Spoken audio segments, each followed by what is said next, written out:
देख लो आगे। Wave optics start कर दिया था, बेसिक्स बता दिए थे मैंने तरंग के बारे में, क्योंकि तरंग प्रकाश की स्टार्ट हुआ था। तरंग के बारे में क्या बताया था? तरंग कैसे उत्पन्न होती है? ऐसे ऐसे नहीं लिखोगे कैसे, वो तो कोई 12th में जिसने नहीं पढ़ा वो भी बता देगा ऐसे ऐसे उत्पन्न होती है। यस, ये ऊर्जा संतरण का एक स्रोत है जिसमें स्थित सभी कण कंपन की समान कला में आगे बढ़ते हैं। ये सब चीजें अभी तरंगाग्र में समझाऊंगा। सिंपल कुछ नहीं, ये ऊर्जा संचरण का एक स्रोत है जो किस वजह से पैदा होती है? जो माध्यम में विक्षोभ उत्पन्न होने की वजह से, विक्षोभ के कारण उत्पन्न होती है। विक्षोभ मतलब डिस्टर्बेंस। जल है, जल को पानी पत्थर पे के डिस्टर्ब कर दो, तरंग बन जाएगी। ठीक है, ध्वनि है, ध्वनि में चिल्ला करके आप वो कर दो, ध्वनि शांत है, आपने चिल्ला दिया तो उसमें विक्षोभ उत्पन्न हो गया, डिस्टर्बेंस पैदा हो गया, तरंग बना दिया आपने। कोई रस्सी है, एक साइड से बांधा, एक साइड से आपके हाथ में है, रस्सी शांत है लेकिन आपने एक साइड से झटका दिया, उसमें आपने विक्षोभ उत्पन्न। कुल मिला के माध्यम में अगर विक्षोभ उत्पन्न कर दोगे तो तरंग उत्पन्न हो जाएगा। ठीक है, तरंग, ये सब चीज़ें बेसिक्स हम पढ़ चुके हैं। मेनली हम आते हैं तरंगाग्र पे। तरंगाग्र भी मैंने अभी प्रीवियस लेक्चर में करवाया है, रिकॉर्ड नहीं हुआ था इसलिए इसको मैंने दोबारा लिख दिया।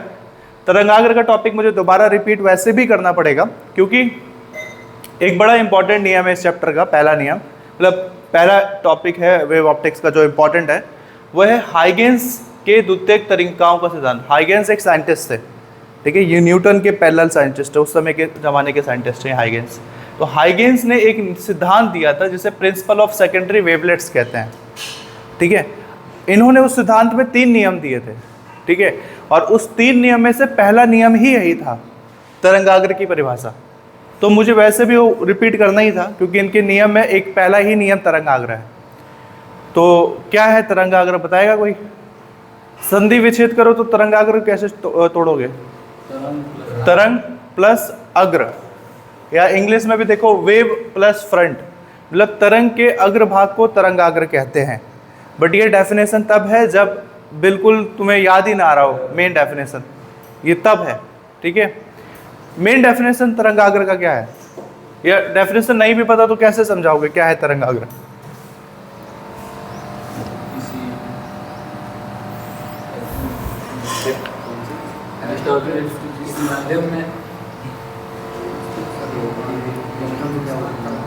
तो कैसे तरंगाग्र डिफाइन करोगे?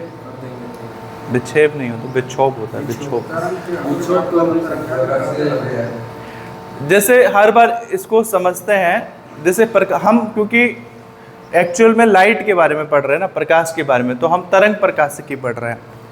तो जो प्रकाश है वो भी आपका तरंगाग्र बनाता है, बट उसके तरंगाग्र को या तरंग को हम ऐसे देख नहीं सकते हैं।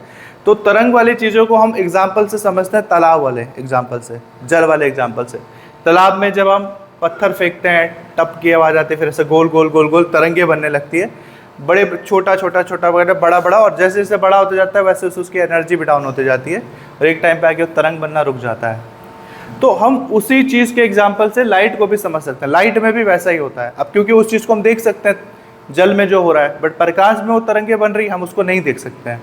ठीक है, मतलब इंसानी आंखें तो नहीं देख सकती हैं, हो सकते हैं जानवरों की आंखें जो अदर वेवलेंथ के प्रकाश को देख पाए, हो सकता है वो ये नॉर्मल प्रकाश के तरंगाग्र को देख पाए।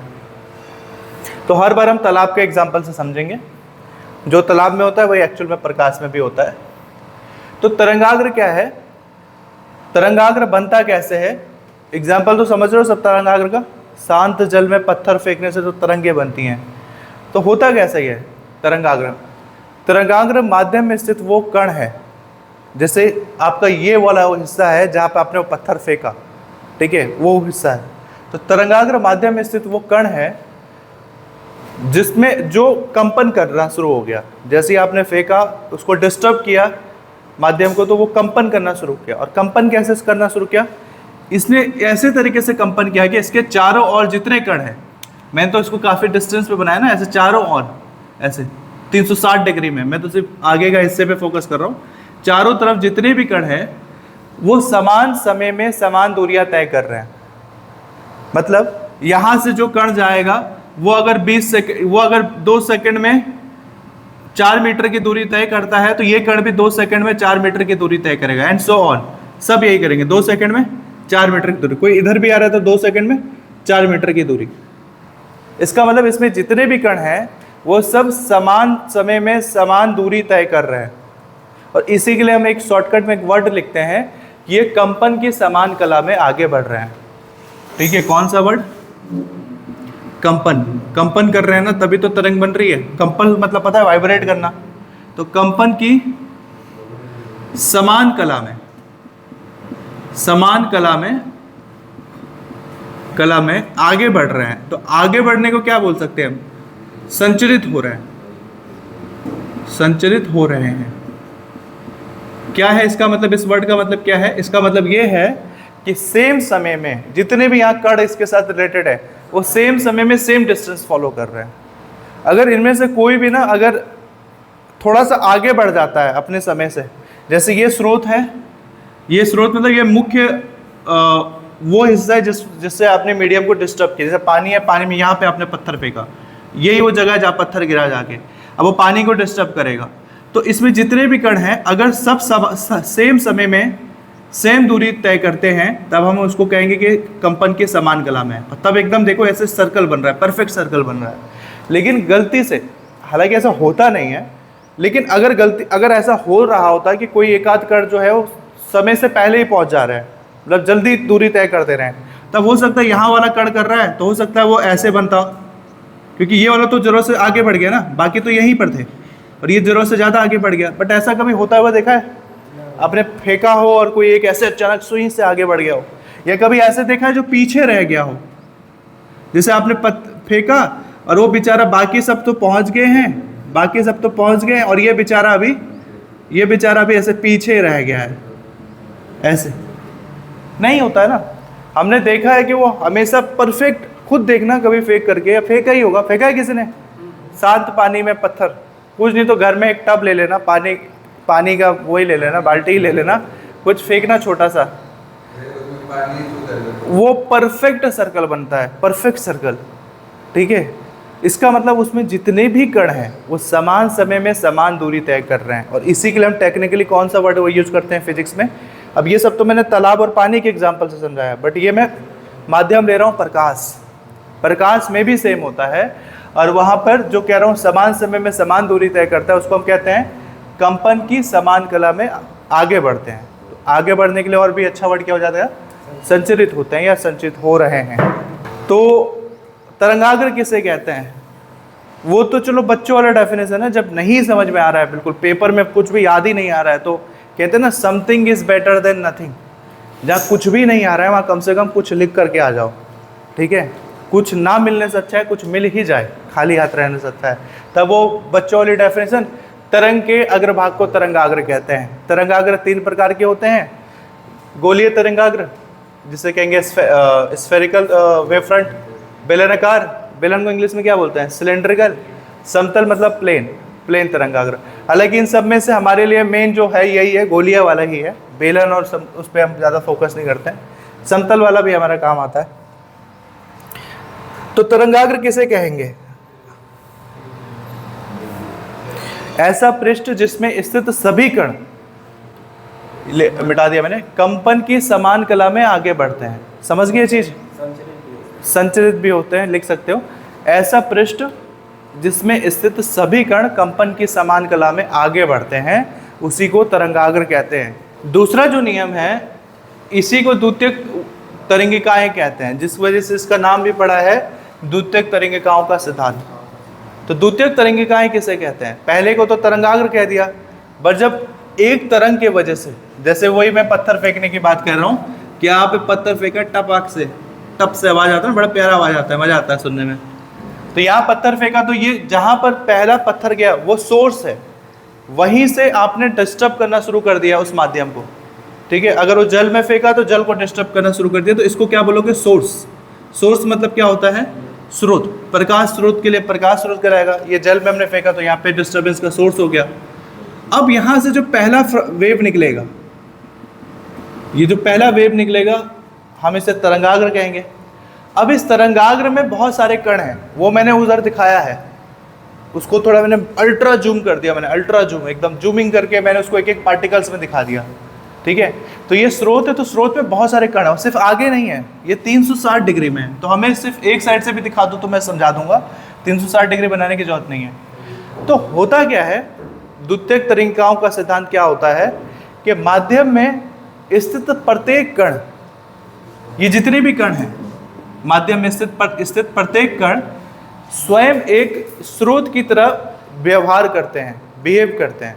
और स्रोत ने क्या किया, तरंगाग्र बनाया था ना, तो इसमें स्थित जितने भी कण हैं, जैसे मैंने इधर एक एग्जांपल दिया, ये जितने भी चीजें ये कण है, ये कण है, ये सारे, ये माध्यम में स्थित जितने भी कण हैं ये सब अब एक सोर्स की तरह बिहेव करेंगे। तो एक ने तो देखो, एक सोर्स ने तो ये पूरा तरंगाग्र बनाया, पहला प्राथमिक तरंगाग्र बनाया ये। अब सोचो इसमें कितने सारे इसमें कण आ गए, और इसमें जितने भी कण हैं, सपोज मैं इस कण पे टारगेट करूं तो ये कण खुद एक किसकी तरह बिहेव करेगा, अब सोर्स की तरह बिहेव करेगा। अब ये कण खुद अपना एक क्या बनाएगा, ये अब खुद ऐसे 360 डिग्री में अपना क्या बनाएगा, तरंगाग्र बनाएगा। अब ये कण है, ये कण भी सोर्स की तरह बिहेव करेगा, ये भी 360 डिग्री में अपना क्या बनाएगा, तरंगाग्र। तो माध्यम में स्थित जितने भी कण हैं वो स्वयं एक स्रोत की तरह बिहेव करने लगते हैं, ठीक है। कोई एग्जाम्पल याद आ रहा है, मैं एक एग्जाम्पल दे रहा हूँ, हालांकि एग्जाम्पल बड़ा इररिलेवेंट है बट तुम समझ जाओगे। तुम समझो बीच में एक बड़ी, दिवाली में दिया जलाते हैं ना, बीच में एक दिया है, और सपोज करो तुम्हारे पे जितने दिया हैं सेम साइज के हैं, सब में तेल भरा है, बाती आपने रख दिया, आपको जलाना है, और आपने सजा दिया है दिया ऐसे, और बीच में एक दिया है। तो हम करते हैं ना, एक दिए से फिर दूसरा दिया, तीसरा दिया, चौथा दिया जलाते हैं। तो जब पहला दिया बीच में था तो वो तो स्रोत था ना, प्रकाश का एक स्रोत। लेकिन जब आपने उसी दिए से आसपास के जितने भी दिए जलाए तो वो खुद भी एक प्रकाश स्रोत बन गया। अब उस दिए से, उन दियों से आप और भी दिए जला सकते हो, ठीक है। ये कुछ वैसा ही है कि माध्यम में स्थित प्रत्येक कण स्वयं एक स्रोत की तरह व्यवहार करता है। स्रोत कौन होता है, जो तरंगाग्र बनाए। तो माध्यम में स्थित जो ये कण है, ये कण जो तरंगाग्र बनाएंगे उसको कौन सा तरंगाग्र कहेंगे, द्वितीयक तरंगाग्र। क्योंकि प्राथमिक तो वो है जो ओरिजिनल जनरेट हुआ था, प्राथमिक ये है कि स्रोत की वजह से पहला तरंगाग्र ये बना। अब ये जितने भी पार्टिकल्स हैं ये अपना फिर तरंगाग्र बना बना के फैलते जाएंगे, तो जो फैलेंगे उसे हम कहेंगे ये कौन सा तरंगाग्र है, द्वितीयक तरंगाग्र है। और उसी द्वितीयक तरंगाग्र को हम क्या कहते हैं, द्वितीयक तरंगिकाएं कहते हैं। तो तरंगाग्र वेव फ्रंट कहते हैं, तरंगिकाओं को वेवलेट्स कहते हैं, वेवलेट्स। समझ में आया, ठीक है। देखो ये दोनों हो गए, तो तरंगाग्र सिंपल डिफाइन किया, द्वितीयक तरंगिका डिफाइन किया। अब तीसरे पे आओ, ये लास्ट है। ये जब भी आएगा ना, ये टॉपिक इंपॉर्टेंट है, 5 नंबर का आएगा डायरेक्ट। सिंपल डेफिनेशन है। तीसरे वाले पे क्या है, हमें डिफाइन करना है एनवेलॉप। तो क्या था एनवेलॉप, एनवेलॉप का मतलब था कि तरंगाग्र को टच करते हुए जो आप लाइन ड्रॉ करोगे, स्पर्श रेखा ड्रॉ करोगे, वही है एनवेलॉप। जैसे यहाँ पर है, यहाँ पे कौन सा स्पर्श रेखा है, ए डैश, और टच करते हुए कौन सा है, ए डैश बी डैश। तो इसे हम क्या कहेंगे, यहाँ पे ये क्या है, एनवेलॉप है। तो एनवेलॉप को कैसे परिभाषित करेंगे, इसके लिए हम कहेंगे कि प्रत्येक तरंगिकाओं पर लगी स्पर्श रेखा प्रत्येक तरंगिकाओं की स्थिति प्रदर्शित करता है। मतलब जैसे इस तरंगिका पे स्पर्श रेखा है तो इससे पता चलेगा ये किस दिशा में आगे बढ़ेगा। यहाँ पर है, इससे पता चलेगा ये किस दिशा में आगे बढ़ेगा, ठीक है। तो इसमें कुछ नहीं, एनवेलॉप को डिफाइन करना। एनवेलॉप का मतलब क्या है, तरंगिकाओं पर लगी स्पर्श रेखा। ये जैसे ए डैश बी डैश ये स्पर्श रेखा है, इसी को एनवेलॉप कहते हैं। इसे जो दूसरी तरंगिकाएं हैं उनकी नई पोजीशन का पता चलेगा, स्थिति का पता चलेगा। दैट्स इट, यही है। फिर लास्ट में डायग्राम बना देना है। इस डायग्राम के थ्रू हम तीनों चीज समझ सकते हैं, तरंगाग्र, द्वितीयक तरंगिका, एनवेलॉप। कुछ पूछना है इसमें, तीनों नियम में से कुछ पूछना है? ये क्लियर है, किसे कहते हैं द्वितीयक तरंगाग्र, किसे कहते हैं एनवेलॉप, किसे कहते हैं तरंगाग्र? क्लियर है तो बनाओ तब। क्या एनवेलॉप ना, एनवेलॉप कुछ भी नहीं है, ये जो लाइन है जैसे तरंगाग्र है, इसको टच करते हुए लाइन ड्रॉ कर दो, बस उसको बाहर से टच करते हुए लाइन ड्रॉप कर दो, उसी को आप कहोगे एनवेलॉप, ठीक है। और इस एनवेलॉप से बस दिशा का पता चलेगा, स्थिति का पता चलेगा, ये किस जगह पर है। ये कण इधर है तो इसे आगे बढ़ाओ तो पता चलेगा कि इस दिशा में आगे बढ़ेगा, ये इस दिशा में आगे बढ़ेगा, ये इस दिशा में आगे बढ़ेगा। तो एनवेलप का मतलब है तरिंगिकाओं पर स्पर्श करती हुई रेखा, उन्हीं को एनवेलप कहते हैं।